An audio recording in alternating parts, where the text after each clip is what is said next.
Hola a todos, bienvenidos a esta sesión que teníamos pendiente por el tema de introducción a las normas internacionales y que hemos denominado estados financieros. ¿Ok? Este tema es un tema muy interesante. Vamos a ver las características específicas de cada uno de los estados financieros que solicita el estándar internacional, específicamente el estándar para pymes. ¿Ok? En ese orden de ideas, la temática la vamos a desarrollar de la siguiente manera.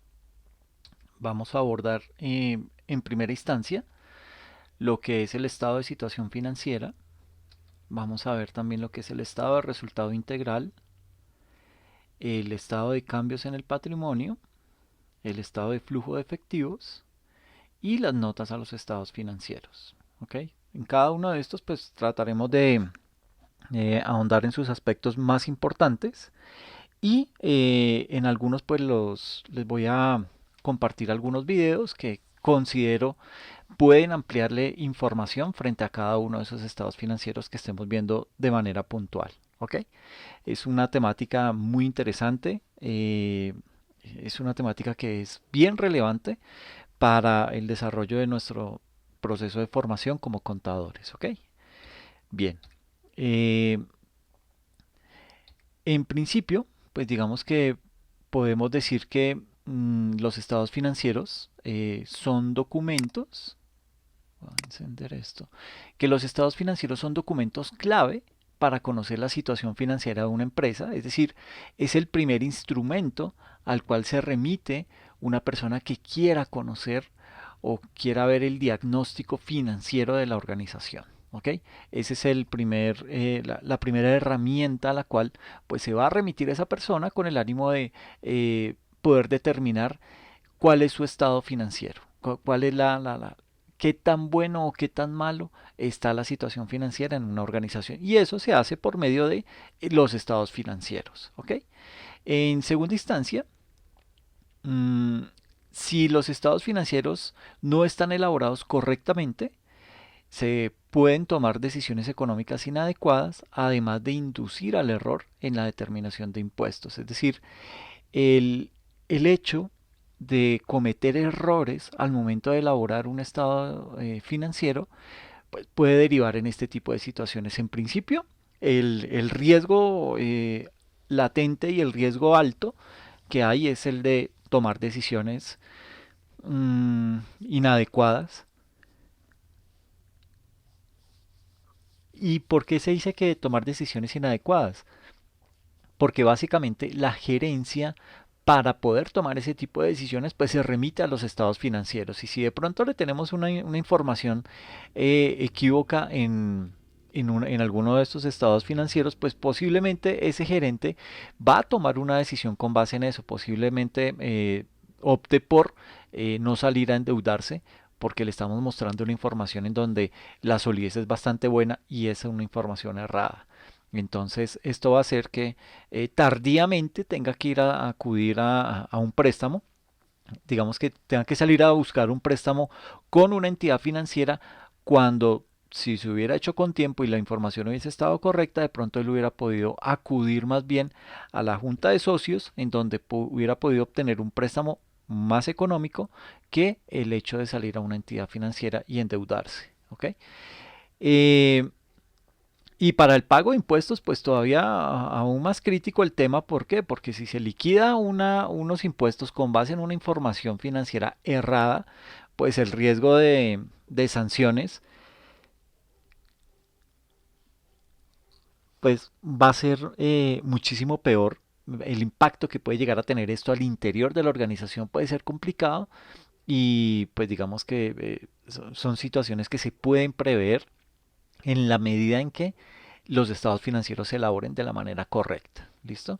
Y en tercer lugar, en Colombia, los estados financieros deben elaborarse bajo los estándares internacionales de información financiera y en caso de incumplimiento, las empresas podrían incurrir en sanciones por irregularidades en la contabilidad. ¿Ok?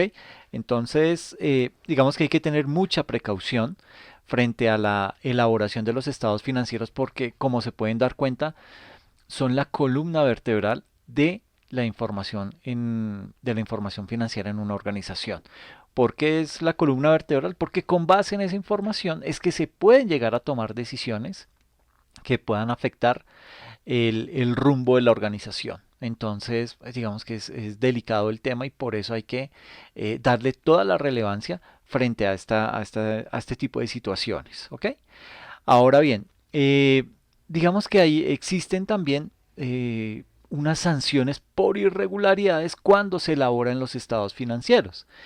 Digamos que presentar irregularidades en la contabilidad directamente implica que fiscalmente se desconozcan ciertas partidas y que el contribuyente se haga acreedor a cuantiosas sanciones. ¿Sí? Ahora bien, ese tipo de sanciones, pues digamos que el procedimiento tributario nos puede llegar a permitir que se puedan llegar a reducir ese tipo de sanciones a un 50 o a un 75% previo cumplimiento de las sanciones de las condiciones estipuladas en el artículo 640 del Estatuto Tributario. Pero de todas formas hay que desprendernos de algunos recursos para poder cubrir ese tipo de sanciones. Entonces hay que tener mucha precaución con el tema de la manera o de la forma bajo la cual se está desarrollando o se está llevando la contabilidad en, en la organización. Ahora, entre los exonerados de llevar contabilidad para efectos fiscales, se encuentran los contribuyentes que pertenecen al régimen simplificado del IVA o del Impuesto Nacional al Consumo. Y aquellos que deban atender dicha obligación, digamos que deben tener presente las situaciones que el Estatuto Tributario ha previsto que constituyen irregularidades en la contabilidad y pues estas son las siguientes. Entonces, lo que son las sanciones por irregularidades, tenemos en primera instancia el hecho de no llevar libros de contabilidad cuando se encuentra obligado a hacerlo. Eso no, eso deriva en una sanción por parte de la DIAN a ese tipo de instituciones. En segunda instancia, el hecho de no registrar los libros principales de contabilidad cuando se tiene la obligación de hacerlo. En tercer lugar, no exhibir, aquí me falta una E, perdón, no exhibir los libros en mención cuando las autoridades de la DIAN lo exijan. En cuarto lugar, llevar doble contabilidad. ¿Mm? En quinto lugar, la contabilidad en donde no es posible determinar los factores que permiten establecer las bases de liquidación de las obligaciones tributarias. Y en sexto lugar, atraso entre los últimos registros en los libros de contabilidad y el último día del mes anterior al que la autoridad tributaria solicita su exhibición. Entonces, digamos que todo esto puede llegar a derivar en sanciones mmm, delicadas para la organización y que a la larga pues van a hablar mal de, de la administración de la empresa. ¿Por qué? Porque el hecho de no llevar unos libros de contabilidad de forma ordenada o de no haberlos registrado o de no exhibirlos cuando nos lo exige la autoridad. Entonces digamos que frente a eso, pues ese va a ser un tema que en realidad cuando salga a la luz en una junta de socios, pues lo primero que van a decir, bueno, ¿en manos de quién está la organización? ¿Sí? Peor aún cuando se está llevando una doble contabilidad, eso ya estamos rayando en temas delictivos, ¿sí? Los grandes escándalos han surgido en muchas medidas por este tipo de prácticas, de malas prácticas. Entonces, el objetivo básicamente es tratar de ser lo más juiciosos posibles cuando de llevar una doble contabilidad, cuando de llevar una contabilidad al interior de la organización se trata, ¿ok? Hay que tener los cinco sentidos, hay que estar muy atentos al cambio de normatividad, porque pues, siempre lo he dicho, nosotros escogimos para bien o para mal una profesión en la cual nos obliga a estar permanentemente en proceso de actualización. ¿Ok? Entonces debemos estar al tanto del cambio de normas y ahora no solamente del cambio de normas a nivel interno, es decir, a nivel propio del país, sino también todo aquello que pueda llegar a derivar en el cambio en el estándar internacional. ¿Ok? Entonces son situaciones que pues digamos que esperan de nosotros el que estemos muy atentos, el que estemos perfectamente actualizados para evitarle situaciones incómodas a la organización. ¿Listo? Eh, y aquí digamos que juega un papel muy importante las diferentes reformas tributarias, ¿sí? Eh, Hay una reforma tributaria que derogó el artículo de reducción de sanciones por libros de contabilidad. Entonces, digamos que en caso que nos veamos inmersos en alguna sanción por algún tipo de irregularidad y que pretendamos corregirla o que pretendamos de pronto asumir el pago de esa sanción o de esa obligación que se nos deriva por esa sanción, pues digamos que hay que conocer perfectamente cuál es el procedimiento tributario el cual yo debo seguir al interior de la DIAN para poder llegar, digamos que a un acuerdo de pago o poder llegar a reducir al máximo ese tipo de sanciones, ¿sí? Eh, digamos que todos estos casos que estas situaciones que hemos mencionado que se pueden llegar a presentar al interior de una organización, estos casos están señalados o estos casos, digamos que dan lugar a una sanción, ¿sí? Y de esta manera, el artículo 655 del Estatuto Tributario establece que ante irregularidades en la contabilidad se dará lugar a las siguientes situaciones sin que la, sin que la una implique el desconocimiento de la otra. Entonces, en primera instancia, todo lo que es el desconocimiento de costos, deducciones, impuestos descontables, exenciones, descuentos tributarios y demás conceptos que carezcan de soporte en la contabilidad. Es decir, yo no puedo entrar a decir, ah, bueno, voy a aplicar tal descuento si no he incurrido en eso, si no tengo los debidos soportes, si no tengo la información para poderla soportar ante la administración tributaria, pues digamos que eso lo correcto es ni siquiera contemplarlo porque no tenemos los instrumentos para poder aplicar ese tipo de beneficios o ese tipo de descuentos tributarios. Y frente a eso, digamos que la sanción equivalente al 0,5% del mayor valor entre el patrimonio líquido y los ingresos netos del año anterior al que se impone la sanción, pues digamos que ese sería más o menos la sanción a la cual nos veríamos, sería el del 5% entre lo que es el patrimonio líquido y los ingresos netos del año anterior. Entonces, el mayor de esos dos valores, a ese hay que aplicarle la sanción del 0,5%. Y si usted deja vencer términos, digamos que no responde a los requerimientos de la DIAN, pues el tema se empieza a ampliar muchísimo más. ¿Listo? Eh, También hay que tener en cuenta que, pues, digamos que ese tipo de sanciones pues no van a poder superar las 20.000 VTs, es decir, esas 20.000 VTs equivalen a 637 millones 180 mil pesos.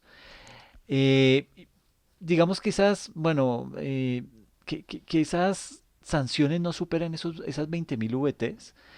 Eh, si en determinado caso alguna sanción ve usted que le supera ese valor, usted lo máximo que puede llegar a pagar es ese monto, el equivalente a las 20.000 VTs. Y digamos que es necesario también tener presente que este tipo de sanción no puede imponerse más de una vez en un mismo año calendario o año grabable. Entonces, pues aquí básicamente la invitación es un poco a conocer lo que es el estatuto tributario, pero específicamente en la parte de las sanciones, es decir, en toda la parte del procedimiento tributario, que es el que nos permite llegar a conocer mm, cuáles son las sanciones que hay por determinada falta, cuáles son los montos que se deben cubrir, eh, qué pasa si yo no respondo, qué pasa si yo desconozco, cuál es el trámite que ese tipo de situaciones va a seguir al interior de la DIAN y cómo eso me va a afectar posiblemente en la parte económica o incluso legal por no acatarlo. ¿Ok? Entonces, pues digamos que esa es una invitación a conocer esa parte del procedimiento tributario con el ánimo de podernos documentar más frente al tema de las sanciones. ¿Listo? Por otra parte, digamos que es válido mencionar que cuando se evidencia la supresión de ingresos o que el contribuyente lleva una doble contabilidad, a ese contribuyente se le puede aplicar la sanción de clausura del establecimiento por un término de 3 días. ¿Listo? Entonces, pues digamos que esto, ¿qué quiere decir este tipo de cosas? Que no solamente las sanciones son del orden pecuniario, es decir, que le cueste dinero, sino que además le van a cerrar el establecimiento por unos determinados días. Entonces hay que estar muy atentos a ese tipo de situación. Y ya hablando un poco, digamos que esto era la antesala a lo que era todo el tema de los estados financieros, ya metiéndonos directamente en qué son los estados financieros, podemos decir que los estados financieros son documentos, pero son unos documentos específicos, son unos documentos que tienen una estructura especial, ¿sí? Cuyo objetivo es básicamente mostrar la información sobre la situación financiera y el resultado de una persona o empresa. ¿Listo? Estos documentos, estos estados financieros, son elaborados por un periodo determinado, de tal manera que sean útiles, ¿para qué? Para la toma de decisiones. Eh, ¿Cuáles son entonces los estados, cuáles son los elementos de los estados financieros? Pues digamos que los elementos de los estados financieros son los activos, los pasivos, el patrimonio, y estos elementos componen lo que es el estado de situación financiera o el balance general, como se conocía anteriormente, y todo el tema de los ingresos, costos y gastos que básicamente que componen el estado de resultados. ¿Ok? Entonces, en ese orden de ideas, tenemos que los activos son iguales a la suma del pasivo más el patrimonio, ¿sí? Y que los ingresos menos los costos y gastos me van a dar una utilidad o una pérdida. ¿Listo? Entonces, pues digamos que esta es la forma, o son esas ecuaciones que nos permiten llegar a determinar si la información que estamos planteando, que estamos relacionando en esos estados financieros, están bien o tienen de pronto alguna inconsistencia. Entonces, por medio de estas ecuaciones, pues yo puedo entrar a validar qué tan bien o qué tan o qué errores son los que estoy cometiendo al momento de presentar ese tipo de información.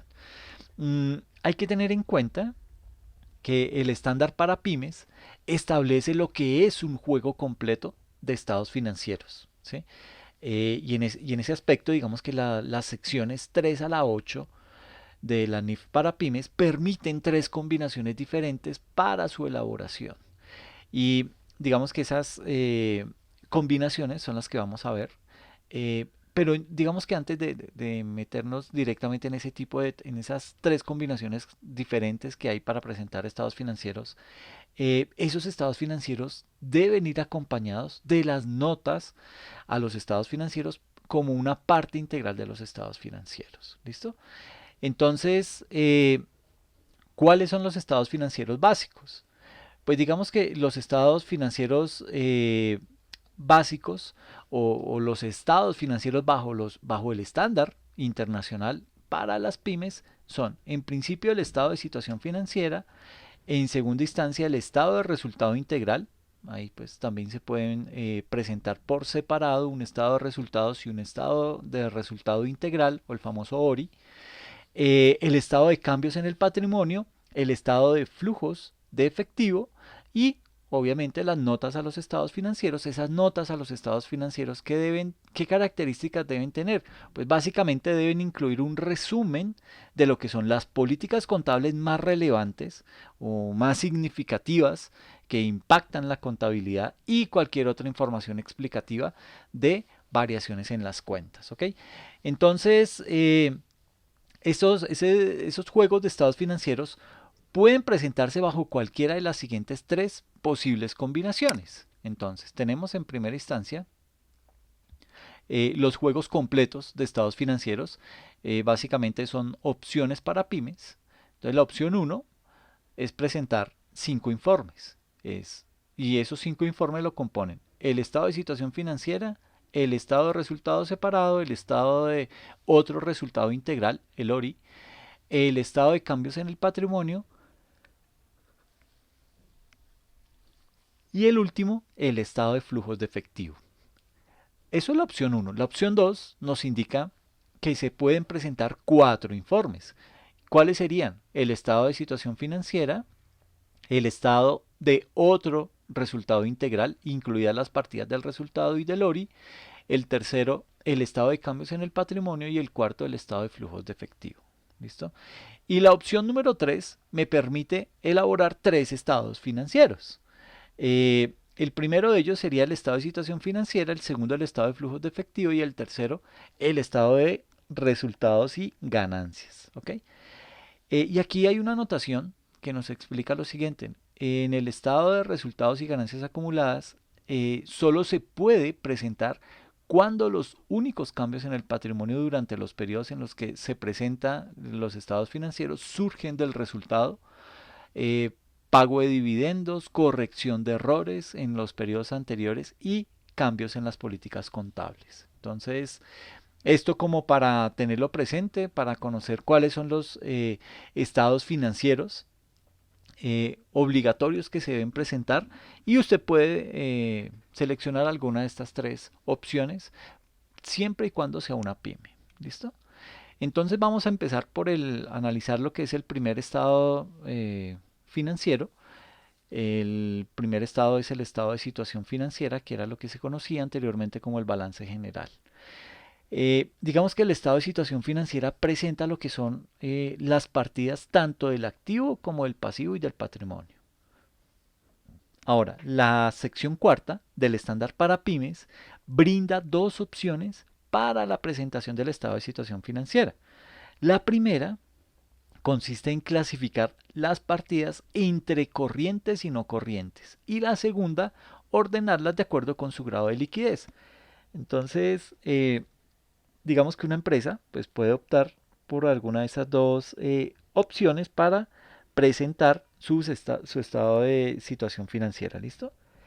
Ese estado de situación financiera, este es un modelo, este es un estado de una entidad financiera y presenta la información al 31 de diciembre del 2020 con cifras comparativas al 31 de diciembre de 2019, es decir, se están comparando 2 años, tanto el 2019 como el 2020. Entonces, la estructura de un estado de situación financiera es por lo general de esta manera. Entonces viene el concepto en donde se relaciona inicialmente a qué grupo pertenece cada una de las cuentas que se van a empezar a discriminar ahí. Entonces se va arrancando con los activos. Ahí viene entonces lo que es el efectivo y el equivalente de efectivo con sus respectivas subcuentas.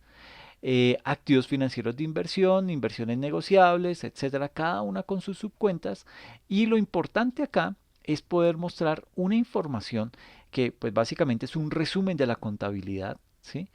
En donde yo voy a hacer un comparativo, por lo menos de 2 años, del año anterior con el año vigente, entonces del 2019 al 2020, ¿listo? Eh, de, ¿Por qué es importante mostrar ese comparativo?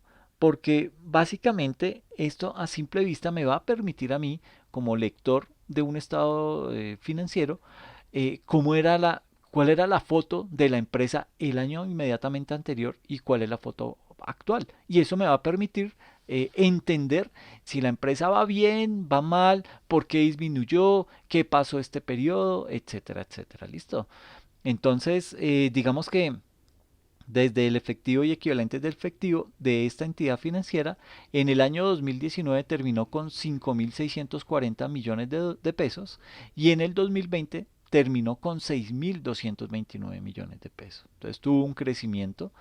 Eh, lo mismo en efectivo, las cuentas ya discriminadas, pues se logra determinar cuál fue la variación y eso pues digamos que nos permite saber si la empresa ha ido creciendo o está estancada o está teniendo pérdidas, ¿ok? Y hay otra parte bien importante del estado de situación financiera que nos habla acerca de lo que son las notas a los estados financieros.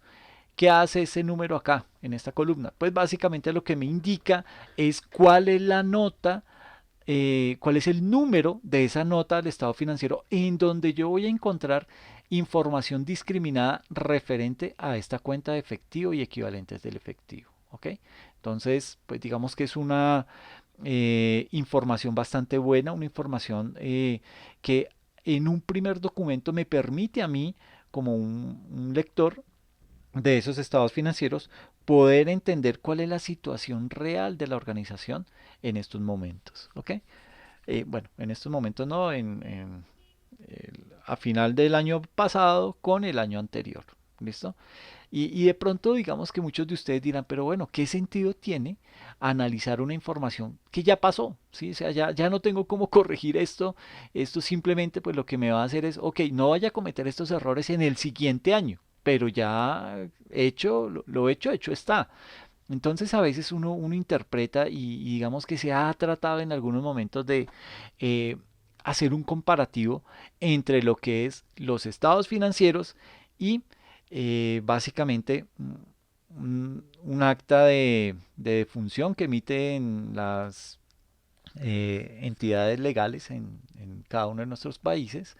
Entonces, por ejemplo, acá medicina legal es básicamente muchas personas dicen, no, pero es que un estado financiero, como me está mostrando la información del año pasado comparada con el año inmediatamente anterior, pues hoy esto no es relevante, ¿sí?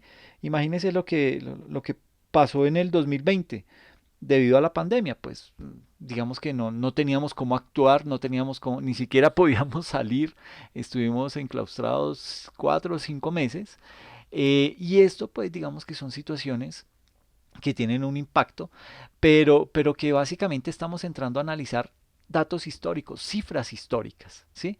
Y por eso se hace el paralelo con un acta de estas post-mortem que hacen por ejemplo, en medicina legal. Sí, pues muy chévere si la persona se murió porque se atoró con, qué sé yo, con una pepa de mamoncillo. Sí, pues ya no me sirve de nada porque pues la persona se murió. Me hubiera servido esa información cuando estábamos en la situación para poder uno decir, para uno haber podido actuar. Pero sin tener ese conocimiento, sin tener esa información, pues es muy difícil actuar. ¿Ok? Entonces un poco es digamos, esa analogía de comparar el estado de situación financiera con un informe de estos post-mortem en donde realmente pues ya no tengo margen de actuación. Puedo sí de pronto cambiar algo hoy, pero ya digamos que en esos años que es la información que me está mostrando ya no puedo hacer absolutamente nada. ¿Ok? Entonces eso como para tenerlo en cuenta.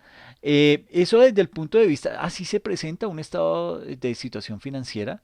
eh, digamos que contenga la cuenta mayor, que tenga sus subcuentas, de cada una pues poder tener la información relevante para poderla analizar y fundamental todo el tema de las notas a los estados financieros. ¿Por qué? Porque es que en esas notas a los estados financieros, perdón, yo como lector voy a tener acceso a un nivel de detalle mucho más profundo aparte de las cifras que estoy viendo acá.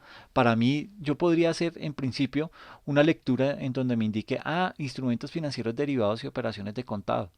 Entonces me dice, en el 2019 hubo 2.071 millones de pesos que se muestran en el estado financiero del 2019, pero en el 2020 creció a 3.809. Uno dirá, miércoles, ¿qué habrá pasado? O sea, casi que lo duplica, ¿sí? ¿A qué se debe el crecimiento? Y más en una época de pandemia. Uno entendería si de pronto en el 2020, cuando se empiezan a elaborar esos estados financieros, pues lo primero que dicen los contadores es, este fue un año atípico, este es un año que de pronto va a mostrar unas cifras raras, una realidad contable que pues a la larga no tiene, de realidad no tiene mucho, porque fue algo totalmente sui generis. Entonces, pues uno entendería eso, diría, pero bueno, ¿por qué el 2019 fue tan malo y el 2020 casi se duplica? ¿Qué pasó? ¿Cuál fue el movimiento? Pues básicamente lo vamos a encontrar en estas notas a los estados financieros. Ahí se puede llegar a especificar qué fue lo que pasó, cuáles fueron las partidas que tuvieron mayor impacto, fue la situación económica, fue unos movimientos de la organización misma, ¿a qué se debió a eso? Entonces, eso lo vamos a encontrar en las notas a los estados financieros. Por eso estos estados son tan grandes, ¿sí? Porque las notas a los estados financieros se llevan la mayor parte del contenido de un estado financiero. Porque pues obviamente hay que entrar a especificar cuál fue la diferencia en ese tipo de movimientos. Obviamente en movimientos que ameriten una partida explicatoria, ¿sí? Y desde ese punto de vista, pues sería bueno empezar a conocer ese nivel de detalle. Mm, pero digamos que este es el primer estado importante, el primer estado relevante en una organización, ese estado de situación financiera o lo que anteriormente conocíamos como el balance general. Pero hay otro estado, el estado de resultado y el estado de resultado integral. Digamos que en este estado financiero se relaciona todo lo que tiene que ver con los ingresos que obtuvo la organización. También se relacionan los costos y los gastos en los que esa organización incurrió durante un periodo determinado para, de esta forma, poder calcular el resultado financiero de ese periodo contable. Entonces, ¿y qué es un resultado financiero? Es determinar si hubo una utilidad o una pérdida. ¿Listo? Y en ese aspecto, cabe señalar que el resultado obtenido, esa utilidad o esa pérdida, va a permitir concluir si la organización dio frutos o no, ¿sí? Si la organización está siendo bien administrada o no, o ahí pasará el gerente a explicarnos a la junta de socios qué fue lo que ocurrió. Entonces, pues va a decir, no, mire, la pandemia, no hubo ventas o nos tocó fue dejar de vender la ropa que estábamos vendiendo, que estábamos confeccionando por ponernos a vender tapabocas, en fin, pasará ahí ese gerente a dar las explicaciones del caso de, sobre todo, en relación al resultado que se tuvo en ese periodo, si fue una utilidad o una pérdida. Este estado de resultado, bueno, específicamente el estado de resultado integral es un informe que contiene el resultado del periodo y otras partidas que permiten evaluar de una forma global lo que es la operación de la entidad. Para la evaluación de la operación de la entidad, los diferentes usuarios que hacen, pues ellos básicamente revisan el estado de resultado integral y ese estado de resultado integral expone la relación de los costos, expone la relación de los gastos y expone la relación de los ingresos percibidos en la organización y también otras partidas que están específicamente relacionadas con el patrimonio. ¿Listo? Eh, en este aspecto, aquí, pues este es digamos que aquí hay dos aspectos relevantes a tener en cuenta en ese estado de resultado integral. El primero de ellos es que, de acuerdo con los requerimientos de la sección 5 del estándar para pymes, el estado de resultados es una medida del rendimiento de la actividad de una entidad que se relaciona directamente con la presentación de ingresos, gastos y costos de un periodo contable. Y en segunda instancia, por su parte, se denomina estado de resultado integral. Entonces aquí ya hay como una diferenciación. ¿Qué hace el estado de resultados normal? Pues me presenta una relación de ingresos, gastos y costos en un periodo contable. Pero el estado de resultado integral, digamos que se denomina estado de resultado integral al informe que, para efectos del reporte de información, incluye las partidas del estado de resultados, es decir, esos ingresos, gastos y costos, eh, como los ingresos de actividades ordinarias, los costos financieros, la participación en asociadas, la participación en entidades de forma conjunta, gastos por impuestos, entre otras, y adicionalmente incluye unas partidas de situaciones relacionadas con resultados no realizados, que son presentados desde el patrimonio y muestran unos flujos futuros de utilidades. ¿Ok? En este aspecto, les voy a recomendar este video, ya se los muestro. Ay, perdón, aquí.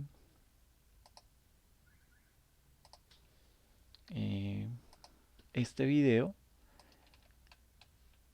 se los recomiendo porque habla acerca de lo que son las principales diferencias entre el estado de resultados y el estado de resultado integral. ¿Ok? Es un video de actualícese. Vamos a... Del resultado integral. ¿En qué se diferencia el estado de resultados de naturaleza y de función? Bueno, son dos preguntas en una, o sea, estamos en promoción. Entonces, muestren por favor esta hojita de Excel para que la puedan ver. Y vamos a hacer el estado de resultados. Entonces me dice la norma que el estado de resultados tiene una información, eso lo vamos a encontrar en la norma por allá en la sección 5, 4, 5, sí. Vamos a buscar por aquí en la sección 5, párrafo 10, a ver qué encontramos.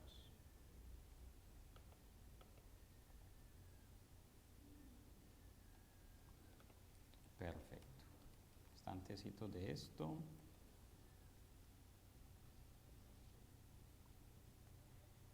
Y aquí me dice, como mínimo una entidad incluirá en el estado de resultado integral partidas que representen o que presenten los siguientes importes del periodo. Entonces, básicamente lo que quiero mostrarles es, bueno, en principio recomendarles este video, principales diferencias entre el estado de resultados y el estado de resultado integral. Esta dirección del video va a estar en los comentarios. Una vez publique el video en YouTube, voy a publicarles esos enlaces para que ustedes puedan tener acceso a este tipo de información y lo puedan consultar y complementar a lo que estamos viendo el día de hoy. ¿Ok? Es un material bien interesante, un material que les sirve muchísimo para comprender un poco más el alcance que tienen estos estados financieros. ¿Listo? Entonces, digamos que de estos dos puntos que hemos hablado, podemos concluir que ese estado de resultado integral es que es básicamente, pues hay que partir que es un informe, ¿sí? Pero es un informe que contiene el resultado del periodo y otras partidas que permiten evaluar de una forma global la operación de la entidad. Y en cuanto a su estructura, ese estado de resultado integral debe contener el resultado del periodo, debe contener las partidas de otro resultado integral y además debe contener el resultado integral total. ¿Ok? Básicamente, el estándar para pymes requiere que una entidad presente su resultado integral total y para ello permite dos enfoques entre los cuales la entidad puede elegir. ¿Ok? Entonces digamos que hay eh, aquí, una presentación de estados financieros, ¿sí? Eh, y esa presentación de esos estados financieros, eso está relacionado, o bueno, está descrito en el párrafo 3.7 del estándar para pymes. El reporte de los resultados de una entidad hace parte del conjunto de estados financieros. ¿Sí? Y este puede presentarse en cualquiera de las siguientes formas. Entonces hay una primera opción. Esa primera opción, digamos que se puede hacer en un solo estado de resultado integral. ¿Sí? En el que, y en este tipo de estado de resultado integral, ¿qué se va a incluir? Pues se va a incluir información sobre las partidas de resultados del periodo y las partidas de otro resultado integral a saber. ¿Listo? Entonces podemos tener ahí, en ese otro estado de resultado integral, cambios en valores razonables, ¿sí? De instrumentos de cobertura. Podemos tener unas ganancias y pérdidas actuariales de acuerdo con la sección 28 de beneficios para empleados, ¿sí? Podemos tener también unas ganancias y pérdidas que pueden ser originadas por la conversión de negocios en el extranjero, que son diferentes a las transacciones realizadas en moneda extranjera, y puede tener unos cambios en el superávit por revaluación de propiedades, planta y equipo. Entonces esa sería la primera opción, ¿sí? Se muestran entonces los ingresos, los gastos, los costos financieros, las participaciones en asociadas, resultados de las operaciones discontinuas, gastos por impuestos y eso me da un resultado. Y en la parte del otro resultado integral pues debo llevar lo que son las conversiones de negocios en el extranjero, ganancias y pérdidas actuariales por préstamos a empleados, valor razonable de instrumentos de cobertura, superávit de medición de propiedades, planta y equipo. Eso me da, digamos que la sumatoria de ese otro componente del estado de resultado integral, que es el otro resultado integral, me da un valor y sumado al resultado del estado de resultado integral, eso también da otro valor, sumo los dos valores y eso me da el resultado integral total de esa organización. Entonces, de esta manera, pues digamos que uno puede estar perfectamente, digamos que esta es una de las opciones que permite el estándar para presentar la información dentro de un estado de resultado integral. Esa es la primera opción, ¿listo? Pero existe otra opción y esa otra opción, digamos que nos permite es como separar los estados financieros. Entonces, permite separarlos en dos estados de resultados. En primera instancia, un estado de resultados y en segunda instancia, un estado de resultados integral separado. ¿Listo? Y ese último, este estado de resultado integral separado, deberá incluir el resultado al inicio. ¿Ok? Entonces, tenemos nuestro estado de resultados normal, unos ingresos, unos gastos, unos costos, participaciones en asociadas, unos resultados por operaciones discontinuas y unos gastos por impuestos, y eso me da un resultado de 79.500.000.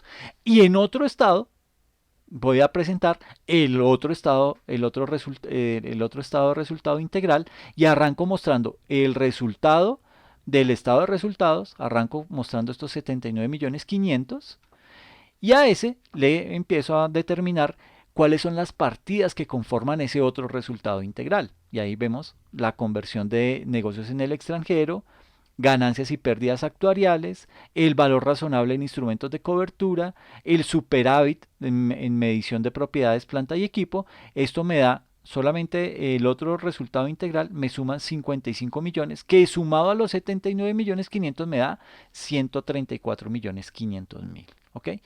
Ese estado de resultados integral bajo el enfoque de dos estados, eso lo contempla el párrafo 5.7 del estándar para pymes. ¿Ok? Entonces, pues básicamente como se puede evidenciar, la diferencia radica en la forma de presentar las partidas del estado de resultados y las partidas de otro resultado integral. Esa es la diferencia que existe, ¿ok? Pero hay que tener en cuenta que las partidas de otro resultado integral ya hacen parte del patrimonio, a diferencia de estos 79.500.000 que estamos mostrando acá, que corresponden directamente al resultado que debe ser llevado posteriormente al patrimonio como qué, como unas utilidades del periodo. ¿Ok? En este ejemplo que estamos viendo acá en la diapositiva, las partidas de otro resultado integral presentan valores. Entonces, en caso que la entidad no tenga movimientos en dichas partidas, situación que generalmente ocurre en las pymes, ¿sí? Se puede presentar un estado de resultado integral con enfoque de un único estado, ¿sí? Terminando en resultado y una nota que mencione que no se presentaron partidas de otro resultado integral. Esa es una opción que se puede dar. Por último, y digamos que si una entidad ve la necesidad de presentar el estado de resultados integral con partidas adicionales, encabezamientos o subtotales que considere que son relevantes para que los usuarios comprendan su rendimiento financiero, puede incluirse, ¿sí? Y en este punto, digamos que el estándar para pymes no restringe la inclusión de estos elementos, excepto en los relacionados con la clasificación de los ingresos y de los gastos en ordinarios y extraordinarios. ¿Ok? Entonces, como para tener eso presente, porque son opciones que nos da el estándar internacional. ¿Ok? Mm, y desde el punto de vista de las partidas que se informan en el otro resultado integral, entonces podemos decir que una entidad puede presentar su resultado integral total para un periodo en un único estado de resultado integral y a partir de ese enfoque, eso lo contempla el párrafo 5.4b del estándar para pymes, establece claramente las partidas que se presentan como parte del otro resultado integral o del ORI, y estas son. Entonces, en primera instancia, tenemos algunos cambios en los valores razonables de instrumentos de cobertura, algunas ganancias y pérdidas actuariales provenientes de planes de beneficios a empleados. En tercer lugar, algunas ganancias y pérdidas que surgen de la conversión de negocios en el extranjero. Y por último, cambios en el superávit por reevaluación de propiedades, planta y equipo. ¿Listo? Eh, y ya para terminar, digamos que la sección 14 establece que si una entidad mide sus inversiones utilizando el método de participación patrimonial, bajo ese método, esa empresa va a tener que reconocer su participación tanto en el resultado como en el otro resultado integral en la entidad participada. ¿Ok? Y ese sería, digamos que un quinto elemento a reconocer como parte del ORI, del otro estado de resultados integral. ¿Listo? Esta es una muestra de un ejemplo de un estado de resultado y otro resultado integral. ¿Sí? Aquí tenemos básicamente la información. Nos dice cuál es el periodo, bueno, el nombre de la organización, cuál es el nombre del estado financiero, el corte, ¿sí? Y cómo está expresado las cifras. Entonces aquí igual también debe ser comparativo, mostrar el año anterior con el año vigente. Se llevan a cabo pues todas las partidas, se refleja la información de los ingresos de actividades ordinarias menos el costo de ventas, eso me da la ganancia bruta. A esa ganancia bruta le voy a tener que eh, sumar otros ingresos, restarle los costos de distribución, restarle los gastos de administración, restarle otros gastos, eso me da unos ingresos financieros. Ahora, también sumarle si hay otros ingresos financieros y disminuirle lo que son costos financieros y eso me va a dar la ganancia antes de impuesto. Eh, ¿Cuál es el gasto por el impuesto a las ganancias? Se lleva ahí y me va a dar la ganancia, en este caso la utilidad del periodo. Y debajo voy a mostrar el otro resultado integral, el ORI, antes de impuestos, diferencias en cambio por conversión. Eso me da el otro resultado integral del año, neto de impuesto. Y ya pues digamos que a eso le puedo, puedo calcular lo que es el resultado integral total del año. Entonces fue tomar la utilidad menos este ORI antes de impuestos, diferencias de cambio por conversión, y me queda un resultado integral total del año por este valor. ¿Listo? Y lo comparo con el del año inmediatamente anterior. ¿Para qué? Para poder determinar si hubo crecimiento o hubo pérdida. ¿Listo? Eh, ¿Qué más puede pasar acá? Ah, bueno, aquí ya entonces pues damos el salto a otro de los estados financieros, un estado muy importante, el estado de flujos de efectivo. ¿Y por qué digo que es muy importante? Porque básicamente cuando usted va a llevar, como empresa, requiere de un préstamo de una entidad financiera, pues digamos que las entidades financieras le van a solicitar información de sus estados financieros. Le va a pedir el estado de situación financiera, el estado de resultados, pero en el que más se fijan es en el estado de flujos de efectivo.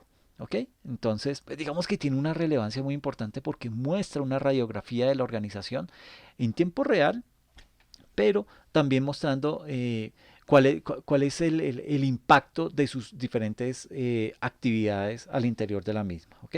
Entonces, básicamente, podemos decir que el propósito del estado de flujos de efectivo es o no es más que el de mostrar los cambios sobre el efectivo generado y utilizado en las actividades tanto de operación como en actividades de inversión y de financiación. ¿Ok? Este estado financiero es útil, ¿por qué? Porque suministra información no solo para evaluar la capacidad que tiene la entidad para generar efectivo o equivalente al efectivo, sino también para conocer el uso que hace de esos recursos. Entonces, nótese que tiene mucha información relevante. Vale la pena mencionar también que existen dos métodos para realizar este estado de flujos de efectivo. ¿Sí? Existe el método directo y el método indirecto. Ese estado de flujo efectivo, elaborado por el método directo, presenta por separado las principales categorías de cobro y pagos. Y, por otra parte, digamos que el método indirecto inicia presentando lo que es la ganancia, o si hubo pérdida, pues la ganancia o la pérdida, en términos netos, que luego son corregidos por el efecto de transacciones no monetarias. Entonces, para este tipo de casos, también hay un video muy interesante en Actualícese, se los voy a compartir también. Es, perdón, voy a colocarlo acá solo como para que lo puedan ver. Ya saben que cuando publique este video, pues lo voy a publicar. Y en los contenidos, en la tabla.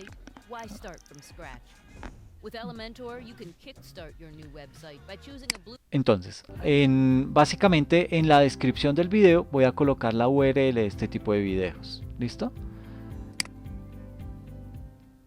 Con base en el estado de flujos de efectivo, ¿cuál es la diferencia entre informar bajo el método directo o hacerlo con el método indirecto?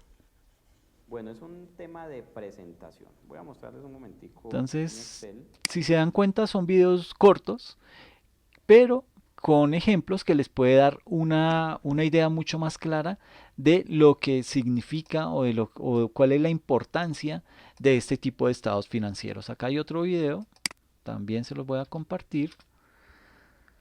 Este sí ya es mucho más largo, son 4 horas, ¿sí? Y habla explícitamente de lo que es el estado de flujos de efectivo, un informe valioso en las organizaciones. Aprende practicando. Entonces, básicamente es relacionadas con la aplicación de principios. Un video en donde se explica qué es el estado de flujos de efectivo, pero aparte se hacen también ejemplos que le permiten poder tener una visión mucho más amplia de lo que es este tipo de estado financiero. ¿Ok? Entonces aquí hay un ejercicio que le va a dar una luz mucho más amplia de cómo se elabora y por qué resulta ser tan importante este estado financiero dentro de la organización. ¿Listo? Entonces, como para que lo tenga ahí presente, porque se lo publico dentro de los comentarios y usted pues va a poder analizar con más detenimiento ese tipo de videos. Entonces, básicamente, el flujo de efectivo es uno de esos estados financieros, digamos que son más complejos, es uno de esos estados financieros que como que no a muchos nos gusta elaborar. ¿Por qué? Porque pues digamos que exige un conocimiento profundo de la contabilidad de la empresa para poderlo llevar a cabo.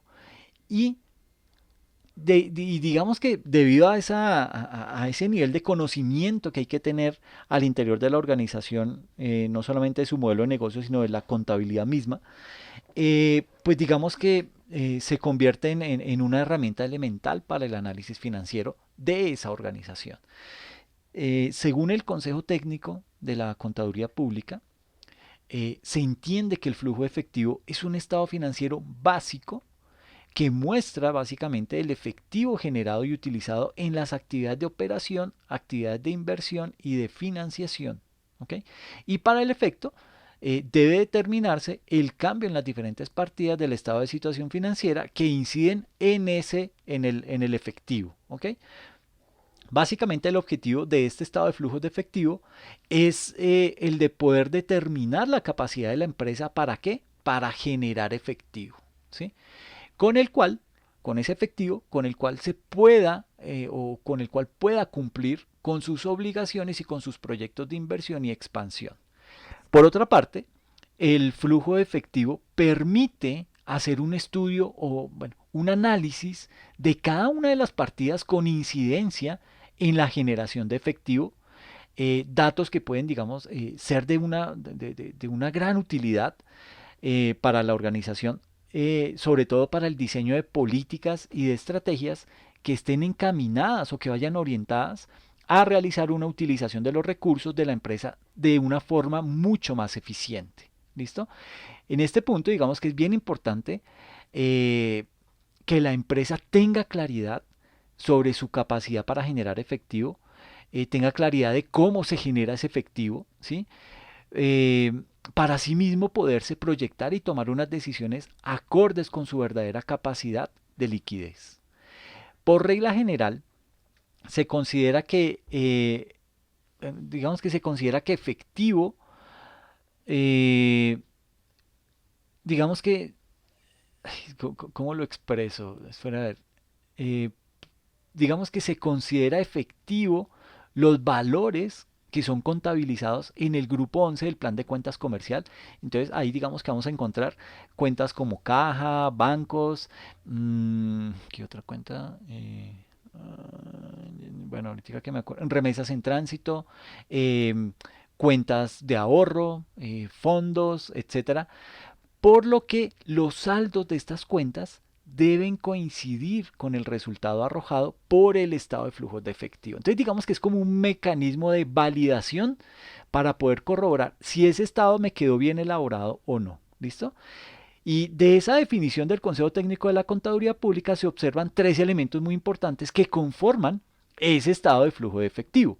Entonces tenemos las actividades de operación. Esas actividades de operación básicamente eh, son o hacen referencia a las actividades relacionadas con el desarrollo del objeto social de la empresa. Esto es, a la producción o comercialización de sus bienes o a la prestación de servicios. Y en segunda instancia, entre los elementos a considerar tenemos la venta y compra de mercancías, los pagos de servicios públicos, nómina, impuestos, etcétera. Y en este grupo encontramos las cuentas de inventarios, cuentas por cobrar y por pagar, los pasivos relacionados con la nómina y los impuestos. ¿Ok? En la sección de actividades de inversión, podemos deducir que esas actividades de inversión hacen referencia a las inversiones de la empresa en activos fijos, en compra de inversiones en otras empresas, acciones, bonos, títulos valores, etcétera. Y aquí, en actividades de inversión, se incluyen todas las compras que la empresa haga diferentes a los inventarios y a gastos destinadas al mantenimiento o incremento de la capacidad productiva de la empresa. Y hacen parte de este grupo las cuentas correspondientes a la propiedad, planta y equipo, a los intangibles y las de inversiones. Y en las actividades de financiación, este tipo de actividades hacen referencia a la adquisición de recursos para la empresa, que bien pueden ser de terceros, o sea, pasivos, o de sus socios, que salen del patrimonio. En las actividades de financiación se deben excluir los pasivos que corresponden a las actividades de operación. Eso es proveedores, pasivos laborales, impuestos, etcétera. Básicamente corresponde a obligaciones financieras y a colocación de bonos. A eso hace referencia estas actividades de financiación. ¿Listo? Entonces, muy atentos al video que va a estar ahí publicado dentro de los comentarios de este video para que usted pueda ver cómo se desarrolla un ejemplo de un estado de flujos de efectivo tanto por el método directo como por el método indirecto. ¿Listo? ¿Cuáles son los elementos necesarios para eh, desarrollar un estado de flujos de efectivo? Pues digamos que para desarrollar el estado de flujos de efectivo es preciso contar, digamos que es bien importante contar con el estado de situación financiera de los 2 últimos años y el último estado de resultados. ¿Por qué? Porque de ahí vamos a tener que heredar información, ¿sí? Por eso es importante tener esos dos estados de situación financiera de los 2 años inmediatamente anteriores como insumo y aparte el estado de resultados del último periodo. Eh, los estados financieros, los estados de situación financiera se necesitan básicamente para determinar que las variaciones de las cuentas de balance, ¿listo? Lo que se conoce como el balance comparativo. Y también digamos que es esencial contar también eh, con las notas a los estados financieros en donde conste ciertas operaciones que hayan implicado o bien sea la salida o la entrada de efectivo, ¿ok? O de pronto hay partidas que no tienen efecto alguno en el efectivo, pero eso lo podemos encontrar digamos que podemos encontrar la explicación de eso en las notas a los estados financieros. Por eso es importante entonces tener los 2 últimos estados de situación financiera, el último estado de resultados y las notas a los estados financieros. ¿Cómo se desarrolla ese estado de flujos de efectivo? Pues básicamente lo que se hace es que ese estado de flujo de efectivo, pues como les comentaba anteriormente, se puede hacer utilizándolo vía dos métodos, el método directo o el método indirecto. El método directo, digamos que es una de las formas para hacer este estado de flujo de efectivo y digamos que este método directo básicamente consiste en rehacer el estado de resultados utilizando el sistema de caja. ¿Principalmente para qué? Para poder determinar el flujo de efectivo en las actividades de operación. ¿Listo? Por cuestiones de simplicidad, pues vamos a hacer un estado de flujo de efectivo en su forma más básica, ¿sí? Para lograr que en la medida de lo posible se comprenda el procedimiento que hay que seguir. Entonces, el flujo de efectivo de las actividades de financiación son las siguientes. Empecemos por el flujo de efectivo en lo referente a las actividades de financiación. Tenemos un recaudo de clientes de 100.000 pesos. A eso pues habrá que restarle lo que son los pagos laborales, que suman 20.000. Hay que restarle el pago a proveedores, que suman 30.000. Hay que restar los pagos por gastos que se hicieron de 10.000. Aquí se me fue un cerito de más. Menos los costos, también hay que restarlos por 15.000. Los pagos que se han hecho de impuestos se restarán también, aquí por valor de 5.000, y pago gastos financieros que también se restan por 5.000. Entonces yo sumo todos estos datos, 20.000 más 30.000 me da 50, más 10.000 60, más 15.000 75.000, más 5.000 80, más 5.000 85.000. 100.000 menos 85.000 me da 15.000. Esto es el efectivo generado en actividades de operación. ¿Ok? Entonces, esto en primera instancia. Luego haríamos lo que es el flujo efectivo en actividades de inversión. Ahí tendríamos entonces a nivel de ejemplo una venta de inversiones por 70.000, una venta de un vehículo usado por 20.000, una compra de maquinaria por 80.000 y una compra de muebles de 10.000. Entonces tenemos estos 70.000, le vamos sumando los 20.000 del vehículo usado, me da 90, le restamos la compra de la maquinaria que fue 80.000 y la compra de muebles que fue de 10.000, me quedó en ceros esas actividades de inversión. ¿Ok? Eso a grandes rasgos es como se elabora, pero les recomiendo que vean con mucho más detenimiento el video que les voy a publicar de Actualícese para que vean realmente cómo es que se elabora ese tipo de estado de flujos de efectivo. Ahí se elabora por los dos métodos para que pueda ver la diferencia entre el uno y el otro. ¿Listo? El otro estado que es bien importante dentro de los estados, dentro de ese juego completo de estados financieros que aplican para las pymes, está el estado de cambios en el patrimonio. Digamos que el estado de cambios en el patrimonio tiene como propósito el de informar a los usuarios de la información financiera sobre esas variaciones que se presentaron en la cuenta de patrimonio. ¿Ok? Sobre ese estado, el párrafo 6.3 del estándar para pymes establece cuál es la información mínima que debe llegar a contener ese tipo de estado financiero. ¿Ok? Entonces, básicamente, pues aquí nos indica que el estado de cambios en el patrimonio debe contener el resultado integral total del periodo, debe contener los efectos de la aplicación o reexpresión retroactiva de cifras y debe contener también una conciliación al inicio y al final del periodo en la que se indiquen los cambios en el resultado, otro resultado integral y transacciones con los propietarios. ¿Ok?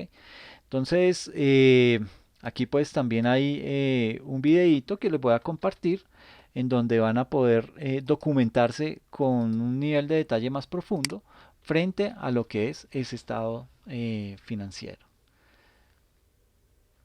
¿Buscas una herramienta de gestión de proyectos gratuita con usuarios ilimitados y proyectos ilimitados? Prueba Bitrix 24. Entonces, pues aquí dan una serie de recomendaciones frente a la elaboración de ese estado de cambios en el patrimonio, por qué es importante, por qué hay que elaborarlo y cómo se puede llegar a elaborarlo. ¿Listo? Eh, digamos que, bueno, eso desde el punto de vista de este estado de cambios en el patrimonio. Pero hay otro componente que también resulta ser importante dentro de ese juego de estados financieros que hay que presentar, en el caso de una pyme, bajo el estándar internacional y son las notas a los estados financieros. Que básicamente esas notas son las que yo les mostraba aquí cuando veíamos el estado de flujos, el estado de situación financiera. Estos numeritos que están en la columna nota estas son las referencias a esas notas a los estados financieros, ¿ok? Entonces, cuando yo llegué a ver las notas a los estados financieros, pues lo que voy a encontrar es una referencia de ese número en donde me va a dar una explicación mucho más amplia acerca de una partida específica. ¿Listo? Entonces, esas son las notas a los estados financieros. Esas notas me reflejan la información requerida por las normas internacionales, ayudando a qué? A entender las cifras que se están reportando en los diferentes estados financieros. ¿Listo? Esas notas a los estados financieros se anexan y hacen parte de los estados financieros. ¿Ok? Y esas notas básicamente deben permitir que el usuario comprenda lo que son las políticas contables que se utilizaron en la organización. ¿Para qué? Para la elaboración de los estados financieros y que los afecten de manera significativa. ¿Listo? ¿Cómo se elaboran las notas a los estados financieros? Pues digamos que las notas a los estados financieros permiten que un usuario, por un lado, entienda las políticas contables que se utilizaron para el desarrollo de esos estados financieros y también las evaluaciones emitidas por la gerencia que puedan afectar los informes. En ese caso, digamos que el párrafo 4 de la sección 8 del estándar internacional para pymes menciona que las notas deben incluir por lo menos los siguientes aspectos. Entonces, ¿cómo se elaboran las notas a los estados financieros? Primero, debe ser una declaración en la que se exponga que los estados financieros han sido elaborados cumpliendo con el estándar internacional para pymes. Eso por ahí debe arrancarse. En segunda instancia, básicamente las notas son un resumen de las políticas contables significativas aplicadas. No debo colocarlas todas, pero sí las más relevantes. En tercer lugar, brindan una información de apoyo para las partidas presentadas en los estados financieros en el mismo orden en que se presente cada estado y cada partida. Y el último, cualquier otra información por revelar. Entonces, esto es, digamos que los 4 tips que se deben tener presente al momento de elaborar las notas a los estados financieros, ¿ok? No debe ser una explicación muy detallada, digamos que no debe tener tampoco mucho nivel de profundidad,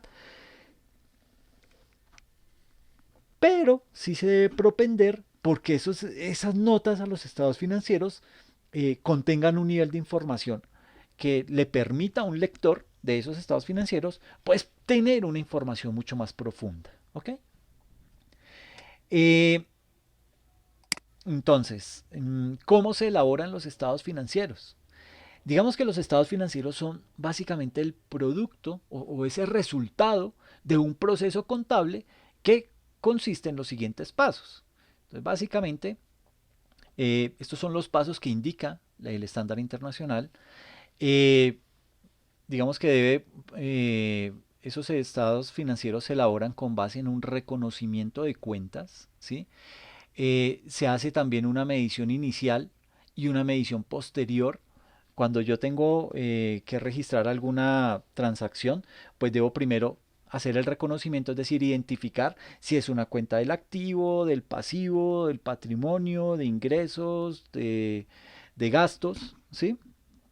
Cuando ya tengo identificado dónde la voy a reconocer o a qué tipo de cuenta la voy a llevar, debo pasar por un proceso de medición inicial. ¿Cómo mido esa transacción inicialmente? Y también bajo qué criterio voy a realizar la medición posterior, es decir, al final del periodo de esa misma transacción. Por ejemplo, eh, tenemos una cuenta, la organización compró, qué sé yo, un vehículo, ¿ok? Entonces, lo primero que va a hacer es un reconocimiento. Ok, ese vehículo, ¿a dónde lo debo registrar? ¿Como una inversión? ¿O será de pronto un gasto? ¿O lo debo llevar como una parte de la propiedad, planta y equipo? Entonces, tendré que remitirme posiblemente al marco conceptual del estándar internacional para poder identificar qué es eso, qué es ese vehículo, a dónde lo llevo, a dónde lo debo llevar registrado. Pero aparte también debo saber qué uso le voy a dar al interior de la organización, ¿sí? Si va a ser un vehículo que va a ser parte del desarrollo del objeto social de la empresa, bueno, entonces lo debo llevar como un activo, como una propiedad, planta y equipo, en la sección de vehículos, ¿ok? Pero si de pronto yo lo que soy es una empresa, soy una inmobiliaria, ¿sí? Y como inmobiliaria, pues yo me dedico a arrendar o a vender bienes raíces, ¿ok? Entonces, si acabo de comprar un apartamento, ¿será que ese apartamento lo debo llevar como propiedad, planta y equipo? O más bien porque mi objeto social es el de arrendar y vender bienes de propiedad raíz, entonces ese apartamento que acabo yo de adquirir va a pasar más bien a inventarios, ¿ok? Entonces, nótese cómo, dependiendo del modelo de negocio o dependiendo de ese objeto social al que se esté dedicando la empresa, yo voy a tener que hacer un reconocimiento diferente de esas cuentas, ¿ok?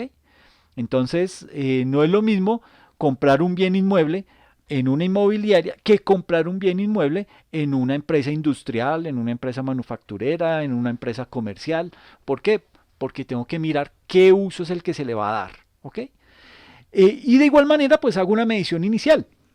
Entonces, la medición inicial, en el caso de la compra del vehículo, pues diré, ok, bueno, la compra del vehículo, pues el valor al que lo adquirí, el valor del bien como tal, el neto, pero aparte le voy a tener que sumar posiblemente otros gastos en los que incurrí. ¿Para qué? Para poder tener y disfrutar de ese vehículo en el desarrollo del objeto social de la empresa.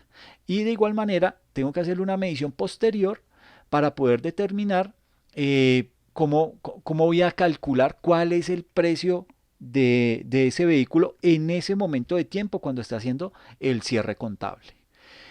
Voy a tener también que trabajar sobre la base de presentación de la información, es decir, cómo voy a mostrar esa información en los estados financieros y qué voy a revelar, qué información es la que voy a revelar en las notas a los estados financieros. Entonces, básicamente, para elaborar esos estados financieros debo seguir estos pasos. El reconocimiento, hacer un proceso de medición inicial y medición posterior, todo lo que tiene que ver con la presentación de la información y la revelación. ¿Ok?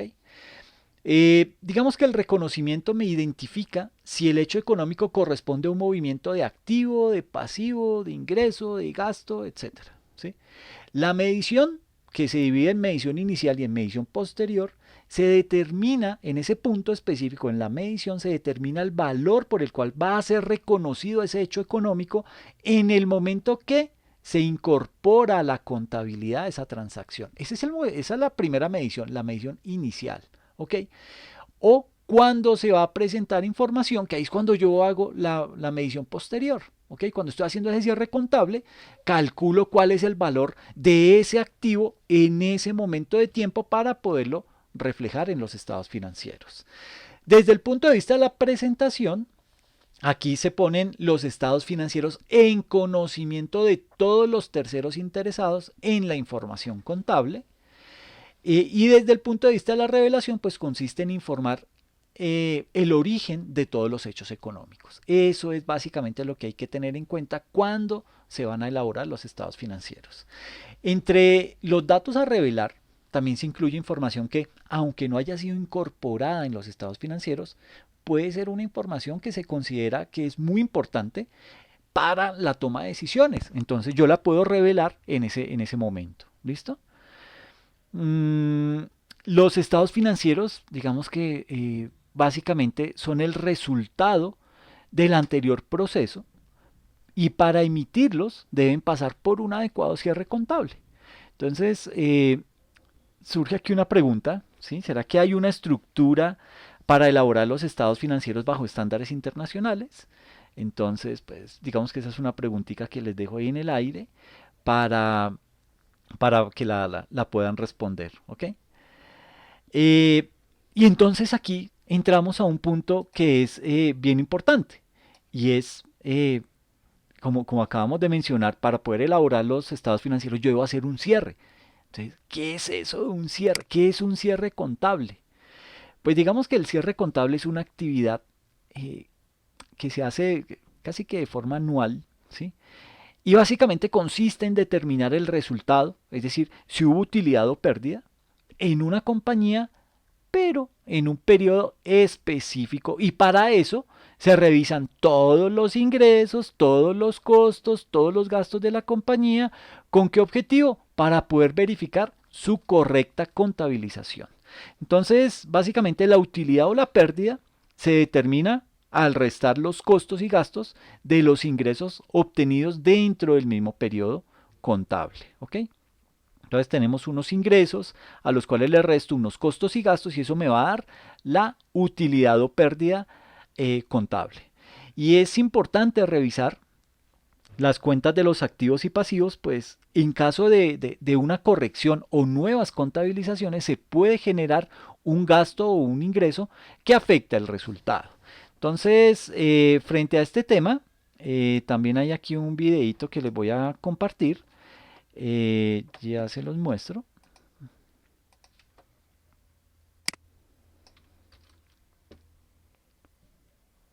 Si usted es profesional, tiene más de 5 años de experiencia en su carrera o un título de maestrado o doctorado y quiere una residencia permanente para los Estados Unidos y Entonces aquí nos explica brevemente en qué consiste un cierre contable y cómo corregir errores de contabilización. ¿Qué se debe hacer cuando usted detecta un error de contabilización?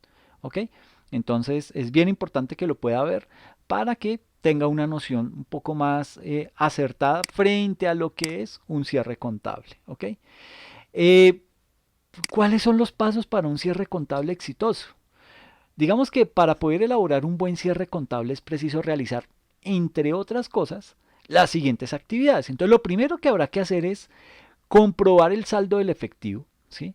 Este comprende básicamente el saldo de la cuenta de caja, el cual nunca pues, va a estar en negativo porque es un dinero que tenemos ahí en la caja, y el saldo de los bancos, los cuales digamos que deben cuadrar con los extractos bancarios. ¿Listo?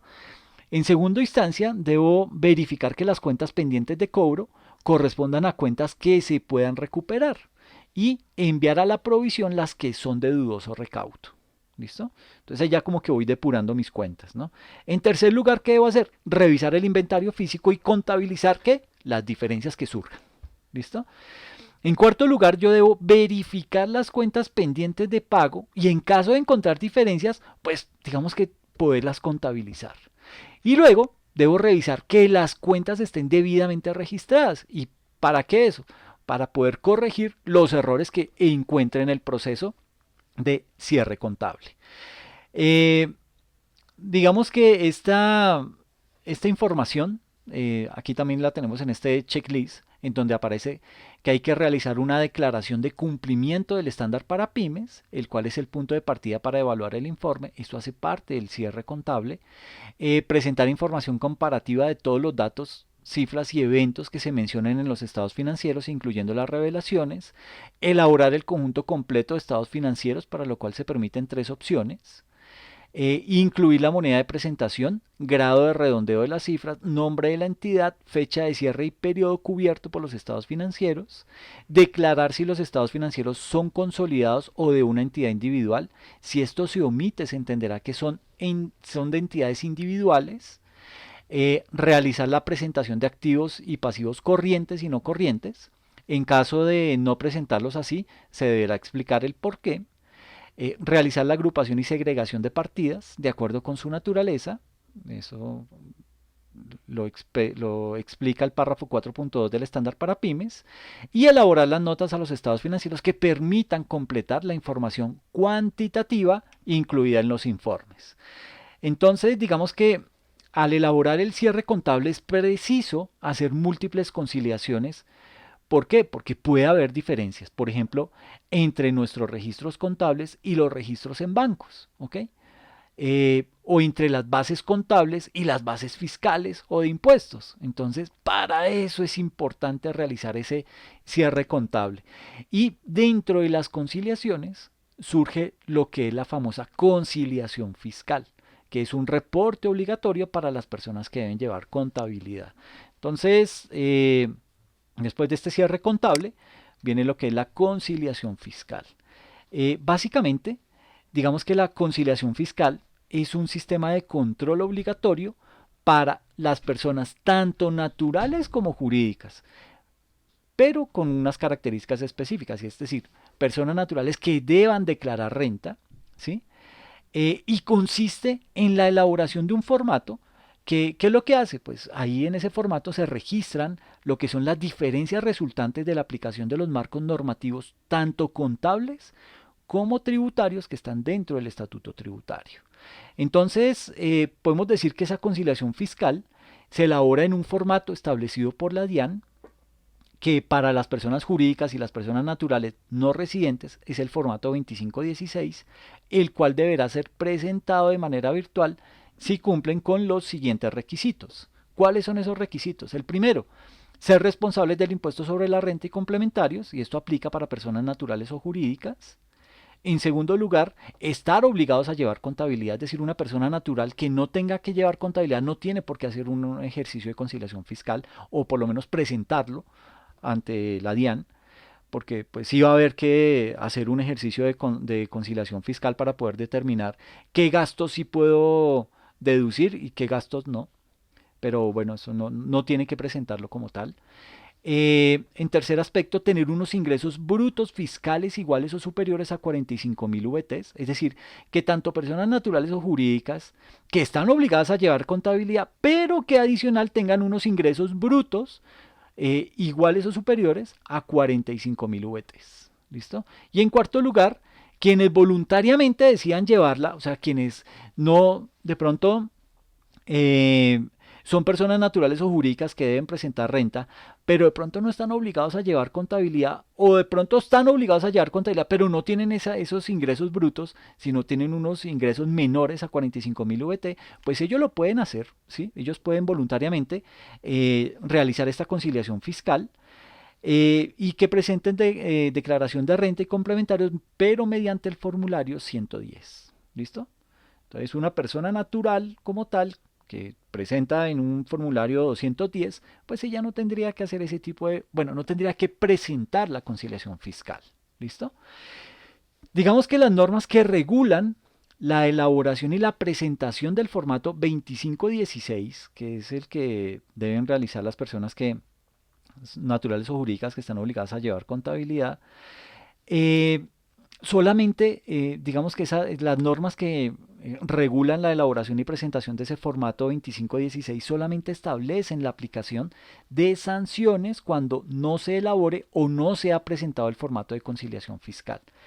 A la hora de hacer la conciliación fiscal se determina el impuesto diferido y ese impuesto diferido, digamos que se requiere que se establezca el valor contable y el valor fiscal de sus activos y sus pasivos. ¿Ok? Entonces ahí nos metimos con un temita que es un poco extenso y es el impuesto diferido. ¿Ok?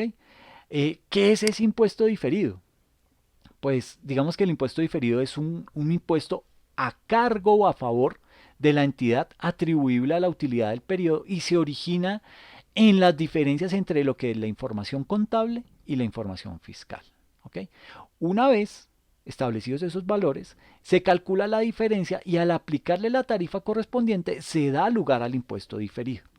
Entonces, aquí hay otro videito.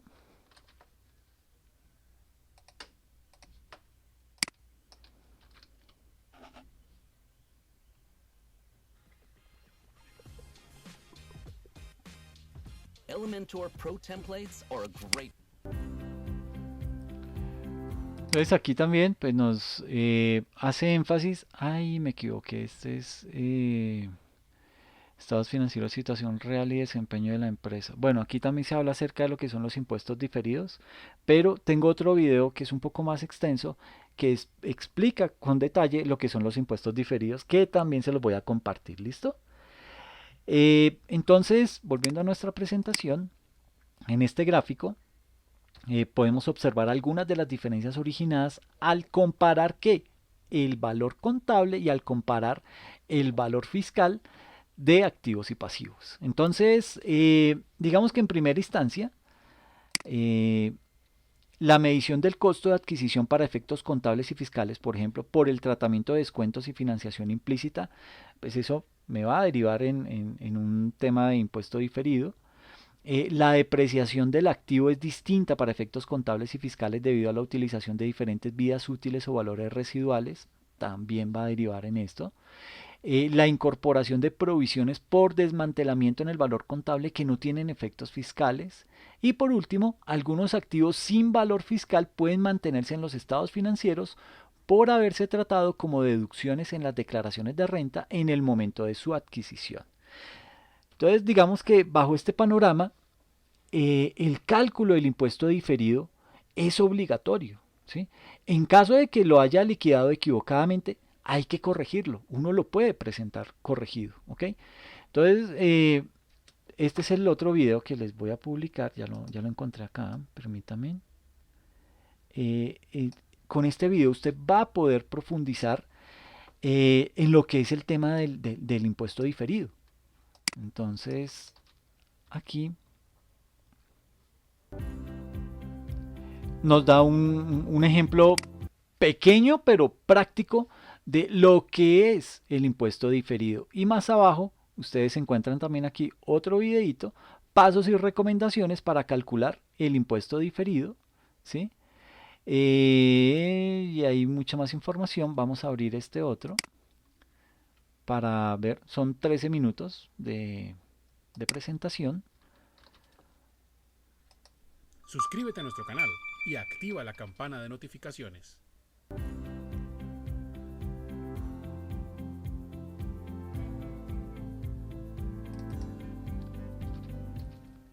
¿Qué pasos deben llevarse a cabo para efectuar el reconocimiento del impuesto diferido? Bueno, esta es una de esas preguntas que seguramente es digamos, larga para resolverla en tan poco tiempo, pero claro que podemos dar unas importantes pistas de cuáles son esos pasos para reconocer. Entonces, reitero, el tema de impuesto diferido es muy largo, tiene muchas aristas, son muchas las cosas que hay que contemplar, pero que lo iremos viendo en el desarrollo del programa académico, ¿listo? Por ahora, pues simplemente les quería dar estos tips que considero son importantes al momento de la elaboración de los estados financieros, ¿ok? Ténganlo muy presente, por favor vean este video y profundice en esta información apoyándose en los links que van a encontrar en la parte de los comentarios del video publicado en YouTube, ¿ok? Les agradezco muchísimo la atención, gracias por la asistencia y nos vemos en una próxima oportunidad. Que pasen bien.